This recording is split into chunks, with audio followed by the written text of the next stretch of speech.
Hello everyone, welcome to my channel. I am Neha Vedwan. तो आज की इस वीडियो में हम एरर लेके आए हैं, ग्रामर के मोस्ट इंपॉर्टेंट रूल्स लेके आए हैं।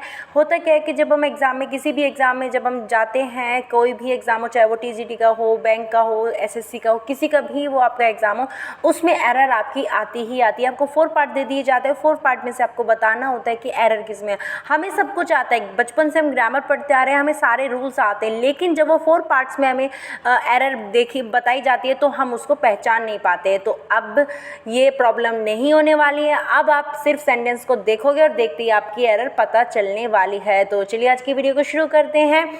तो सबसे पहले आपकी जो सेंटेंस है ये आपको ये पूरा दे दिया गया है, 4 पार्ट्स हैं और 4 पार्ट में से आपको बताना है कि किस एक पार्ट में एरर है। तो सबसे पहले देख लेते हैं। और अगर अभी तक आपने मेरा चैनल सब्सक्राइब नहीं किया तो प्लीज़ सब्सक्राइब कर दीजिए, नेहा वेदवान। तो देखते हैं, चलो। This kind of apparel seems to be expensive but it is relatively affordable to maintain. अब यहाँ पे देखो, दिस काइंड ऑफ अपैरल, अब यहाँ पे दिस प्लूरल है, ठीक है, ऑफ अपैरल, अपैरल की बात हो रही है। तो यहाँ पे प्लूर, सबसे पहले मैंने आपको बताया था ना कि या तो आप सब्जेक्ट देखो और वर्ब देखो। तो अब हमें सब्जेक्ट पता चल गया, सब्जेक्ट यहाँ पे क्या है, प्लूरल है। अब आगे चलते हैं, दिस काइंड ऑफ अपैरल, और यहाँ पे सिंगुलर है।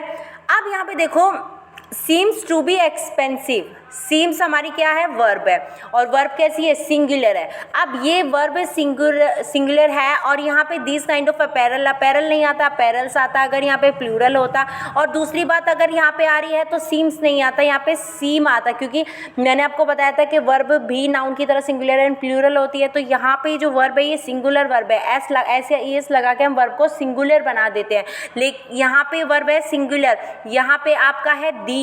तो ये तो बिल्कुल एरर हो गई। तो फर्स्ट ही पार्ट में हमारी एरर है, दीज की जगह हम क्या लगाएंगे, this.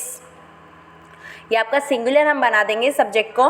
This kind of apparel seems to be expensive but it is relatively affordable to maintain. आपको क्लियर हो गया होगा। बस आपको देखना कुछ नहीं है, सबसे पहले देखो सब्जेक्ट और वर्ब, और बाकी और अगर कुछ रूल्स वगैरह आ रहे तो आप वो देखो। तो सबसे पहले ये आपका क्लियर हो गया। नेक्स्ट देखते हैं।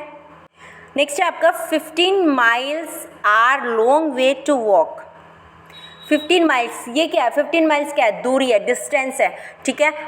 Are long way to walk, सबसे पहले मैं आपको यही बता देना चाहती हूँ, ये आपको प्लूरल दिख रहा होगा, माइल्स क्या है, प्लूरल दिख रहा है, इसमें एस लगा हुआ है, लेकिन जितनी भी डिस्टेंस होती है, जो भी हमारी डिस्टेंस होती है वो आपकी अनकाउंटेबल में काउंट होती है, और अनकाउंटेबल आपका सिंगुलर वर्ब लेता है, ठीक है। आपको अनकाउंटेबल जो नाउन होता है वो सिंगुलर वर्ब लेता है, लेकिन ये 15 माइल्स ही आएगा यहाँ पे, ये आपका प्लूरल ही आएगा, ठीक है। 15 माइल्स की बात हो रही है, लेकिन डिस्टेंस को हम काउंट नहीं कर सकते कि कितनी डिस्टेंस है, तो वो अनकाउंटेबल है। दैट्स वाई इसमें हम आर का यूज़ नहीं करेंगे, इज का यूज़ करेंगे, चाहे वो कितना भी हो, 10 माइल्स, 12 माइल्स, कुछ भी अगर यहाँ पे आ जाए, यहाँ पे प्लूरल ही दिखाई देगा, और आपको वो प्लूरल दिखाई देगा तो आपको वर्ब भी वहाँ पे प्लूरल ही लगेगी।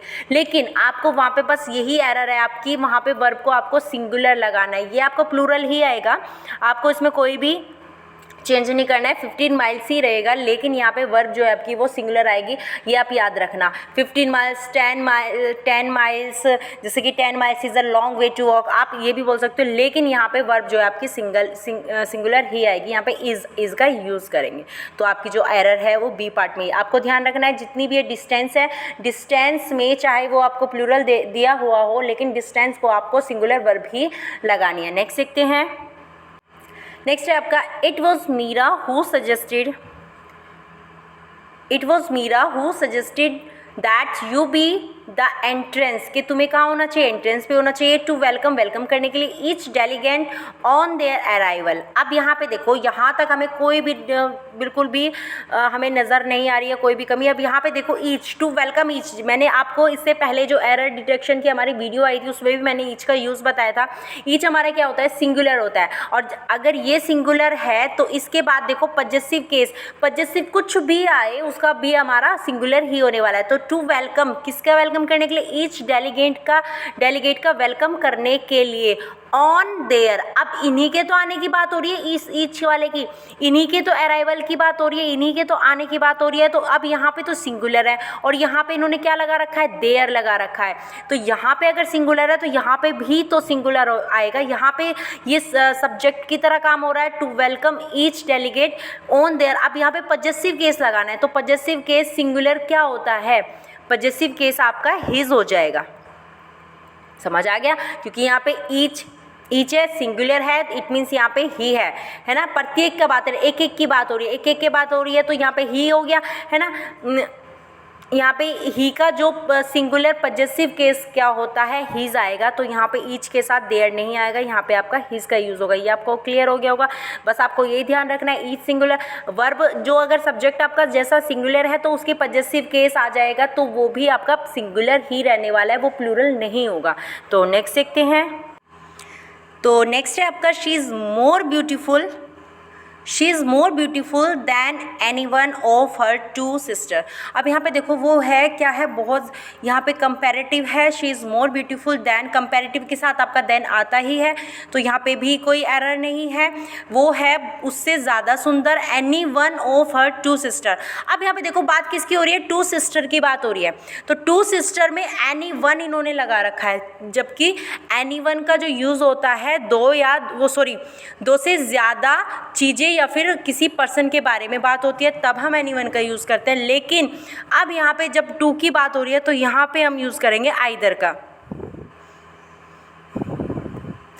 EITHER, आइदर टू, दो में से एक की बात होती है, ठीक है। तो यहाँ पे एनी वन का यूज़ आपका नहीं होगा। दो से ज़्यादा किसी पर्सन या वस्तु की अगर बात हो तो हम एनी वन का यूज़ करेंगे, लेकिन दो की बात हो रही हो तो दो के लिए हम आइदर का यूज़ करेंगे।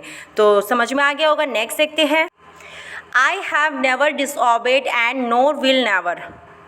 ये तो आपको बिल्कुल देखते ही समझ में आ गया होगा। अब यहाँ पे देखो, आई हैव नेवर डिसओबेड, मैंने कभी भी डिसओबेड नहीं किया, किसी आज्ञा का उल्लंघन नहीं किया। एंड नोर विल नेवर, नोर भी है और नेवर भी है। दो निगेटिव वर्ड एक ही सेंटेंस में अगर आ जाएं तो क्या ये पॉसिबल है? बिल्कुल भी पॉसिबल नहीं है। आपको एक ही वर्ड निगेटिव यूज़ करना है, दो आप यूज़ नहीं कर सकते हो। तो इसमें क्या है, एंड नोर विल नेवर। अब यहाँ पे नेवर भी आ रहा है, यहाँ पे नोर भी आ रहा है, तो आपको ये यहाँ से नेवर को हटाएंगे and nor will ever, never की जगह इसको पॉजिटिव में चेंज कर देंगे, एवर में चेंज कर देंगे, है ना। डिसओबे माई एल्डर्स, और ना तो मैं कभी अपनी बड़ों का जो डिसओबे करूँगा। तो ये आपको क्लियर हो गया होगा। तो आज की वीडियो कैसी लगी कमेंट बॉक्स में ज़रूर बताना, और मिलते हैं नेक्स्ट वीडियो में। और अगर अभी तक आपने मेरा चैनल सब्सक्राइब नहीं किया है तो प्लीज़ सब्सक्राइब कर दीजिए। Neha Vedyan. Okay bye, have a nice day.